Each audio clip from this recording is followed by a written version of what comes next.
Assalamualaikum warahmatullahi wabarakatuh.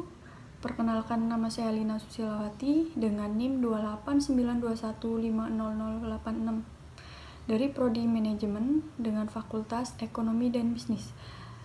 Baik, dalam pertemuan kali ini saya akan menjelaskan tentang materi Emotional Intelligence tentang penilaian kepribadian seseorang di dalam perusahaan. Baik, Emotional Intelligence merupakan kemampuan untuk mengenali dan memahami emosi dalam diri seseorang. Kecerdasan emosional sendiri terdiri dari yang pertama, self-awareness atau kesadaran diri, yang kedua, managing emotion atau mengelola emosi, dan yang ketiga, self-motivation atau motivasi diri. Baik, kita masuk ke materinya tentang penilaian kepribadian seseorang pemimpin dalam perusahaan. Seorang pemimpin tentunya harus bisa mengayomi anggotanya, tentunya dapat mengelola dan mengontrol emosi dirinya dan orang lain. Beberapa hal yang harus dimiliki dalam diri seseorang pemimpin.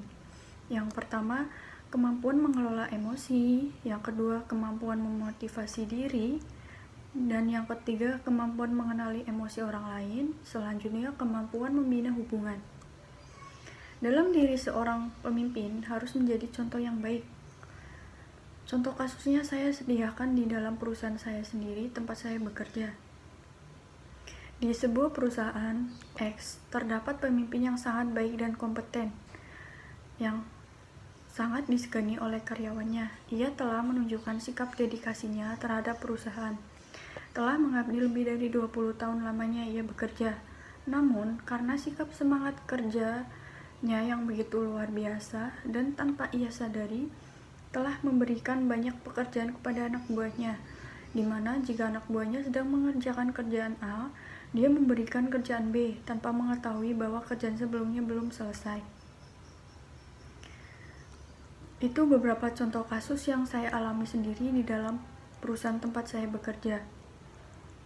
Pengendalian diri dalam diri seorang sangat penting.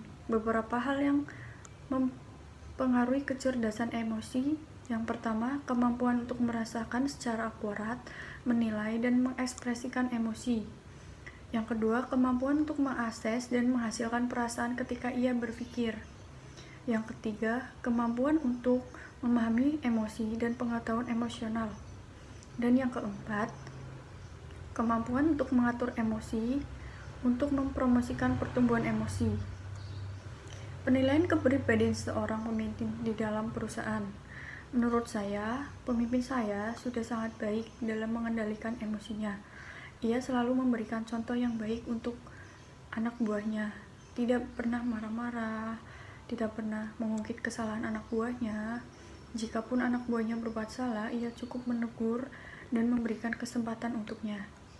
Sekian contoh yang dapat saya berikan, semoga bermanfaat. Kurang lebihnya saya minta maaf.